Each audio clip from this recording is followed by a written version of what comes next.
नमस्कार। चलिए आज चलते हैं शिरडी की गलियों में और सुनते हैं एक ऐसी कहानी जो सिर्फ एक किस्सा नहीं बल्कि विश्वास की ताकत का एक जीता जागता सबूत है। ये एक ऐसी कहानी है जो हमें सिखाती है कि आस्था में कितनी शक्ति हो सकती है। तो कहानी शुरू करने से पहले एक सवाल, क्या सच में सिर्फ विश्वास रखने भर से बड़ा संकट टाला जा सकता है? साईं बाबा से जुड़ी ये पूरी कहानी कहीं ना कहीं इसी एक सवाल का जवाब है। तो कहानी की शुरुआत होती है शिरडी गांव से। कल्पना कीजिए एक साधारण सा परिवार जिस पर अचानक मुश्किलों का पहाड़ टूट पड़ता है और इस मुश्किल का सारा बोझ आ जाता है एक छोटे से बच्चे के कंधों पर। जरा उस बच्चे की हालत के बारे में सोचिए। घर का कमाने वाला यानी उसके पिता गंभीर रूप से बीमार हैं। अब घर कैसे चलेगा? इस छोटी सी उम्र में वो बच्चा चिंता और एक अनजाने डर से पूरी तरह घिर जाता है। और जब ऐसा लगता है कि अब कोई रास्ता नहीं बचा, कोई उम्मीद नहीं है, तो वो बच्चा भागकर उस एक इंसान के पास पहुंचता है जिस पर उसे अटूट भरोसा था, साईं बाबा। वही उसकी आखिरी उम्मीद थे। वो बाबा के पास पहुंचकर आप समझ सकते हैं रोते हुए अपनी पूरी परेशानी उनके सामने रख देता है। उसकी आवाज में वो डर, वो बेबसी साफ महसूस की जा सकती थी कि बाबा अब मैं क्या करूं। और यहीं पर कहानी में एक बहुत बड़ा मोड़ आता है। बाबा वो घबराते नहीं बल्कि उस बच्चे को बड़े ही शांत भाव से देखते हैं और उसे 3 चीजें देते हैं। 1 उधी यानी वो पवित्र राख, और 2 सबसे जरूरी मंत्र, श्रद्धा और सबूरी।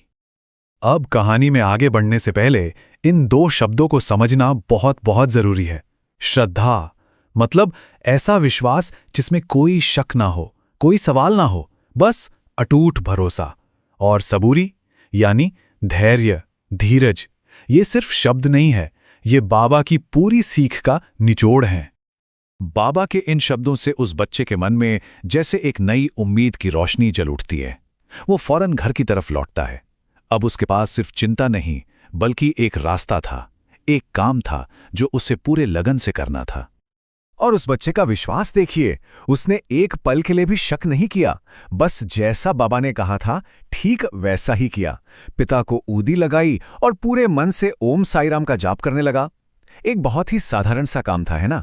लेकिन इसका जो नतीजा निकला वो असाधारण था। और ये कोई लंबा इंतजार नहीं था।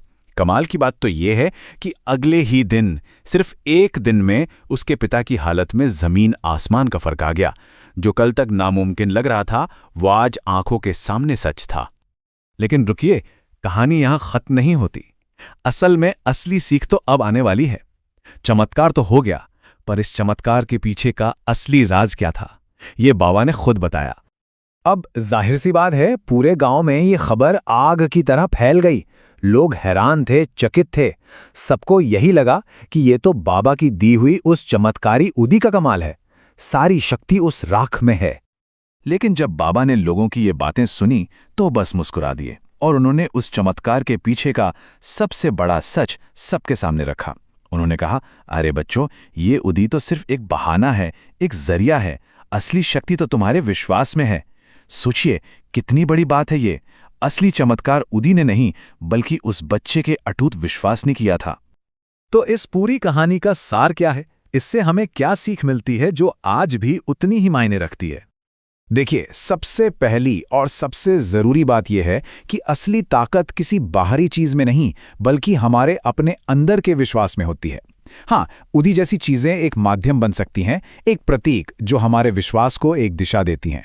लेकिन विश्वास के साथ साथ धैर्य यानी सबूरी का होना भी उतना ही जरूरी है। जब ये दोनों चीजें, श्रद्धा और सबूरी, एक साथ मिल जाती हैं तब बड़ी से बड़ी मुश्किल को भी पार किया जा सकता है। और आखिर में ये कहानी हमें एक बहुत ही गहरे सवाल के साथ छोड़ जाती है। आज की इस तेज रफ्तार दुनिया में जहां हर किसी को सब कुछ तुरंत चाहिए, वहां श्रद्धा और सबूरी मतलब विश्वास और धैर्य, इनकी क्या जगह है? ये एक ऐसा सवाल है जिस पर हम सबको सोचने की जरूरत है।